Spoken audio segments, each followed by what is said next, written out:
Laura. Hi. Awesome. Thank you so much for taking some time and joining us here in Vancouver, Canada.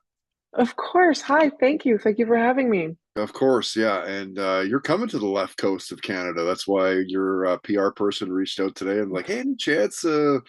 Like, hell yeah, are you kidding me? So this Friday, you're doing your new special. It's called Francis, hmm and it's at the Culch in East Vancouver. Have you been there before, by the way? At the theater? Yeah. No, I have actually never. It is fantastic. I literally live about 3 blocks away, and That's amazing. and it is so good. Like you're gonna love that venue. Oh, the photos look incredible. I'm very excited. Yeah, and I read one of the reviews, kind of just prepping up for our chat tonight, and it said, "How can a solo show feature so many memorable characters?" So tell us about this new special you've got. Yeah, so essentially it's a sketch show with a narrative story interweaved between it. So the we open the show with our main character, Frances, who's gotten a call from her ex-partner who's asked her to meet up to talk. And so essentially, we follow her journey from that call to the meeting point where she'll meet him. And through that, we encounter a bunch of different characters and a bunch of different sketches. And That's essentially uh, the the the the synopsis. Yeah. simple. Yeah, So, yeah, exactly. what do you like better? Do you like the stage? Do you like, of course we know you from what we do in the shadows, which is probably one of the best shows of the last decade. Freaking amazing. When I, just a brilliant series. Like a good friend of mine named Kyle turned me onto that series, and it truly puts into perspectives, the term of binge watching. What do you like better? Do you like the stage? Do you like the canned stuff in the series and all that? What do you like better? I have to say, stage for sure. I love doing both, but the stage, there's just that element of the live audience and the idea that something happens in that room that'll never happen again. It's really magical and exciting to me. Right. Yeah. Is it more nerves that way, I guess, too? I would say it's different pressures and different nerves. Yeah. Mm. Yeah. And what are you because of course you create content for us. What are you binge watching you can't get enough of? Just started watching season 3 of The Boys. Oh, so good. Yeah, yeah. I find that show very interesting because it's so, for better or worse, shocking and surprising. I don't think I've ever seen a show that is so unexpected. They really subvert, I think, stereotypes, and that's why I think it's very exciting. So The Yeah. Boys for sure. Yeah. Yeah, like go back to the original season, and I think it was right where the guy runs through a girl, boom, splats the whole screen. Is just It is just how it starts, and you're like, okay, we're in oh for a ride. Yeah, it's so, so shocking. yeah. And so talk a bit about what we do in the shadows, because what a fun cast, hey? Super fun. It's just the dream scenario, really. I think the mockumentary of it is so exciting. The added element of being able to look at the camera and bringing the audience in as as an actor and comedian, that's probably one of the most exciting things I've done. But Dreamcast, the set, everything was just amazing from day one. And yeah, I had a great time. It And was really, really great. and there was a movie before the series though, right? And there were different actors and actresses on that, right? That's right. Yeah. The executive producer of What We Do in the Shadows, the series, was in the movie, Taika Waititi, and the guy, I'm sorry, I won't remember his name, but he is in Flight of the Concords. Oh yeah. So Jerome Yes. Clements, or yeah. So they made that first movie, and then they're not in the show, but they produce it. Right. So Funny from guys. from the minds. Oh yeah, Oh, totally, Flight of the Concords was like, remember when you first saw that and you're like, oh my God, like nothing else is like it. It's so good. totally, hundred Yeah. percent. just genius. So of course you're into the boys. That would mean then you're into like all the superhero movies, Batman and Wonder Woman and X-Men and all that, or no? No, honestly, no. No. And I know, I'm sorry. I think I'm really into The Boys because it's a superhero show, but it's not at the same time. They really just throw that away. I like that it makes use of the superhero genre, but it humanizes them as well. And whereas I find no shade to any of those other movies, but I find that there's always the expected um, sort of win and triumph at the end, which is Right. cathartic. So I understand why people like it. But it hasn't. I didn't grow up with it, and so maybe that's why it's not for me. Possibly, yeah. Which superpower would you want to have? Flying, Yes. flying for sure. I Like in mean, bullet fast. oh, exactly. To not have to step foot on an Air Canada Rouge flight again would be great. Right, So flying for sure. right. What about you? Uh, I think I'd probably pick, I mean, if it's not flying, teleportation would be pretty cool, Oh yeah, yeah, okay, right? definitely. But you Would would, you teleport? Would you be able to teleport back through time or just space? oh shit. Hmm. Now that would be awesome. No, I was thinking Yeah, more just like if I could teleport to, your city and we could have done this in person, but like in time would be time travel would be something else. that'd be Like crazy. like where would you want what time would you want to go? What period? I think it would be very interesting to be dropped right in the middle of a busy market in middle in like 16th century France, just to see what's going on in the streets of medieval Paris and what sorts of little little funny scenes are happening. Right. Is that the let them eat cake time or is that I guess that would be past that, right? I mean, it's also definitely I wouldn't want to be in the castles or through or the with the high echelon. I want to see the real Yeah. people, the Yeah. real day to day. Wouldn't that be crazy? Even to go back to like the 1800s and like the cowboys and like Oh saloons yeah. and all that craziness that was, right? Like, It's very interesting thinking about seeing somebody from a different time. They're obviously a human being, but so right, but like different. look at how much yeah, like look how much we've changed in the last couple hundred years. It's crazy. Hey, Yeah. Laura, when did you know that you were gonna kind of go down the path, that you're on? Um, I was in theater school and I always thought I would be a classical actor. And then I enjoyed it. I realized I really enjoyed the comedic plays and the comedic moments and but it wasn't until I went to if I could pinpoint it to one thing, it's when I went to Chicago in 2016 and bought a ticket to a Second City show Hmm. and saw that and it was like a moment of, oh, I really want to do that. So I've been working towards that ever since, and I'm very happy with where I Right, of course you are. Yeah. I mean, am. great career so far. Yeah. And so what can you think back to like, a kid, I guess, and like what are the first memories of acting? Whether not you per se, but maybe TV shows or movies and people that like when you think back, those are the roles. Um, Big influence and inspiration when I was growing up was Mr. Bean. Oh, I watched Rowan him with my Atkinson. dad. Yeah. Yeah, yeah, I watched him with my dad a lot. And I think it really I make use of a lot of physical comedy, and I'm very a physical a comedian, and I think it stems from that. I think he was really genius. Um, so definitely that, and then also the slapstick of Charlie Chaplin and honestly Tom and Jerry.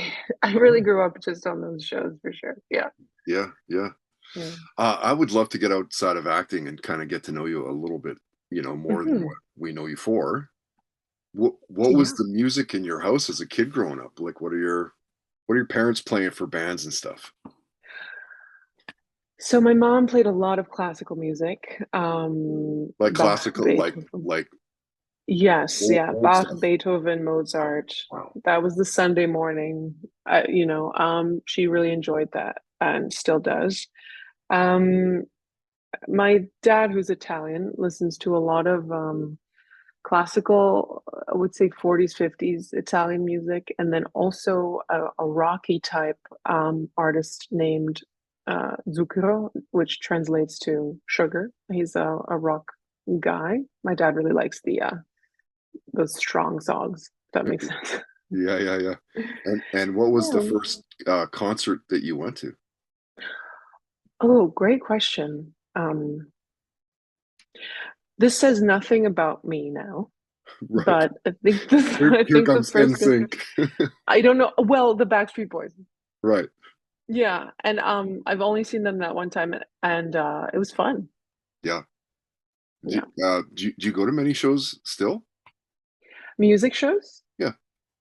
Yeah, so my husband's a musician, Oh, and is part of a band with his brother, and I go see them all the time, and seeing a lot of that kind of uh, uh, uh, in that kind of musical environment here in Toronto.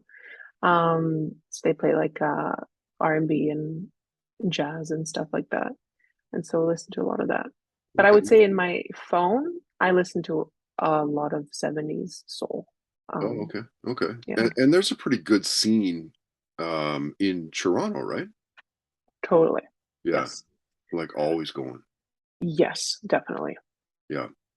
And how was it over COVID and like the craziness of those couple of years? Like, oh my. Yeah, bad. I think a lot of people suffered, especially creative types, although Mhm. everyone suffered. But yeah, stages being dark, clubs and music rooms being dark, theaters being dark, just took away so much, I think, of our identity that we had to find other ways to express ourselves creatively.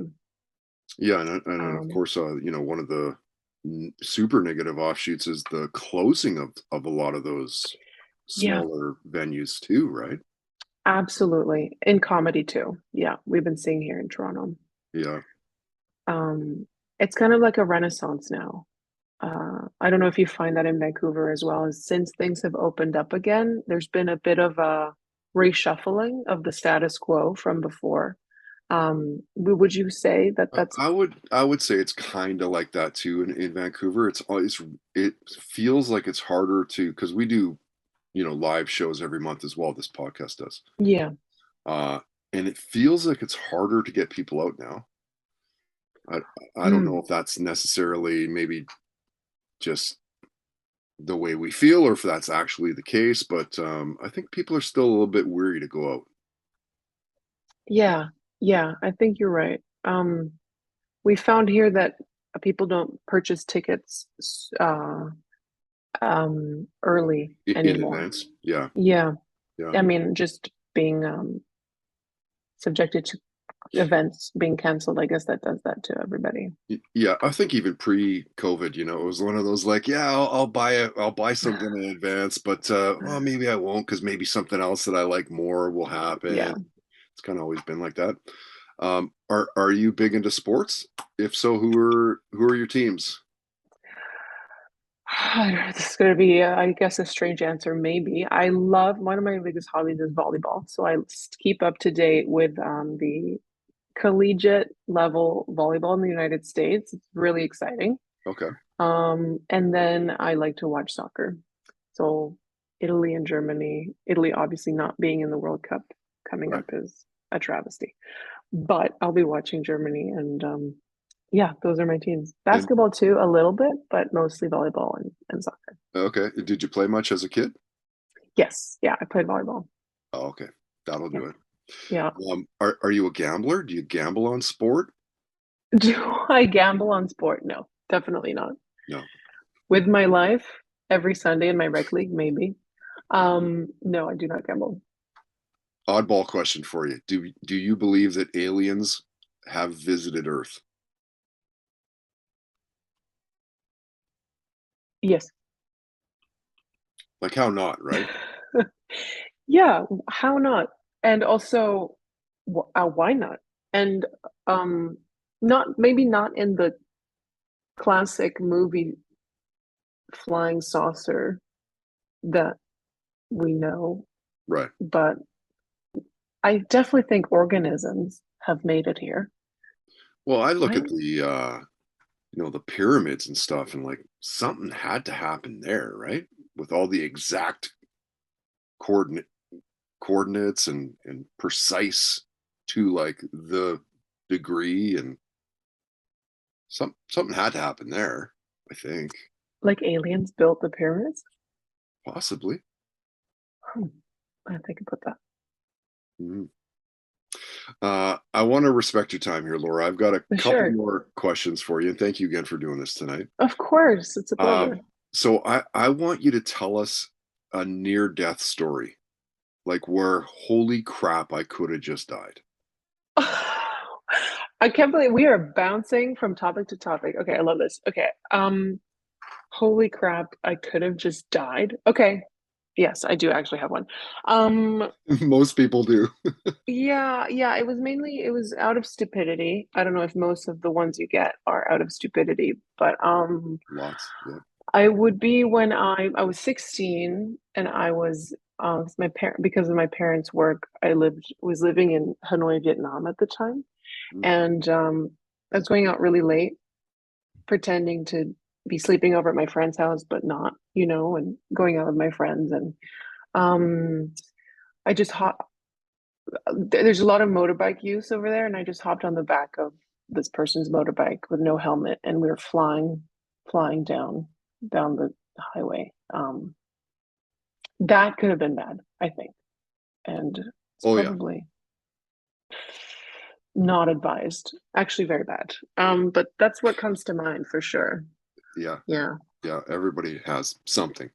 A Yeah. lot of drowning, a lot Oh, of yeah. like a lot of drowning, a lot of like bad airplane rides, Mm-hmm. where you're like dropping 20, 30 feet and people are Oh doing my the God. rosary or whatever it is, the hail, whatever. Yeah. Crazy. Okay, last question could be the toughest Okay. possible, or maybe you've got a standout moment. But looking over your career, could you pick it to one career highlight, or is that just impossible? To one, I think everything has been kind of a stepping stone to where I am now. I would have to say this year, opening this show, Francis, in Toronto, was definitely a highlight in my life. It was such a long road to get there, and once it finally happens and it goes well, it just feels so satisfying. So I'd definitely say the Toronto shows of Francis. And so what are the steps of that? Like logistically, it seems, like it seems kind of straightforward, but it can't possibly be straightforward to sell out shows like that. No, it's looking back, it's years of work actually. If not directly, indirectly. Just starting my social media, starting to make online content and struggling through that, and that taking, a couple of years to feel solid, and then continuing to produce good material that people enjoy. Mhm. Yeah, Um, because you got a really good following on TikTok, right? yeah. And but then before that comes the training and the reps and the moments of humiliation and the bombing and everyone has to go through that. Oh yeah. And then you get to that point and then you have to make a show too, and that's no easy feat either because it has to be good the whole way through. It has to be funny, it has to be polished, it has to have good pace, and it has to say something. You have to have something to say, and on the day, then you also have to perform it really well and do that continuously over and over and make people think like they got their money's worth. Hmm. And then that's just all over again. Oh, not to mention sell like marketing it. You have to people have to be there to watch it. So Right. And, yeah, a lot. Yeah. and who's the litmus? Do you pass by your material through your hubby or friends or what? Your mom? Like, what do you do? So I had a director. The show's directed by a wonderful comedian named Alistair Forbes. And so a lot of trust there. I trust his opinion. And then mainly, I think it's really important trusting yourself through just trusting you have the experience and you know, and then being flexible, having the ability and the guts to be on stage. And if a joke doesn't land, to call that out and to say, you know what, oh my God, that sucked. Let me move on. And people then get people back on your side. But typically, my director, and that's mainly it. I don't really like to test material out, if that makes sense. Well, I guess the Yeah. true testing is doing it in front of an audience. Exactly. Yes. And I think it's important to have that context. So I'm not one to, I'm not bashing this at all because I think it's so helpful, but I personally don't do sets around town to test out sketches. Oh, Um, for me, it, it, it, um, how do I say this? The way that a sketch performs on us one night doesn't mean that it's going to perform the same way another night. So if you're constantly editing it based on that audience's response, you could do yourself a disservice. You actually need like 200 shows, to really get a good data pool of how something's working. mhm. Um, but when you're in a room and people are laughing, that's a really good indicator. Yes, of Yeah. course. Awesome, Laura. Thank you so much for taking the time here to jump on the Toddcast in Vancouver. We'll see you very soon. Your show, Francis, again, is coming to the Culch in East Vancouver, and I hope it's a huge success for you. Thank you so much for having me. This has been a great time. Yeah, and congrats on the What We Do in the Shadows. I absolutely love that series. I think Thank you. it is brilliant, start to finish. So, Thank you. Yes, it thank you is. again for doing this, and we'll see you Friday in Vancouver at the Culch, and if not, we'll see you online.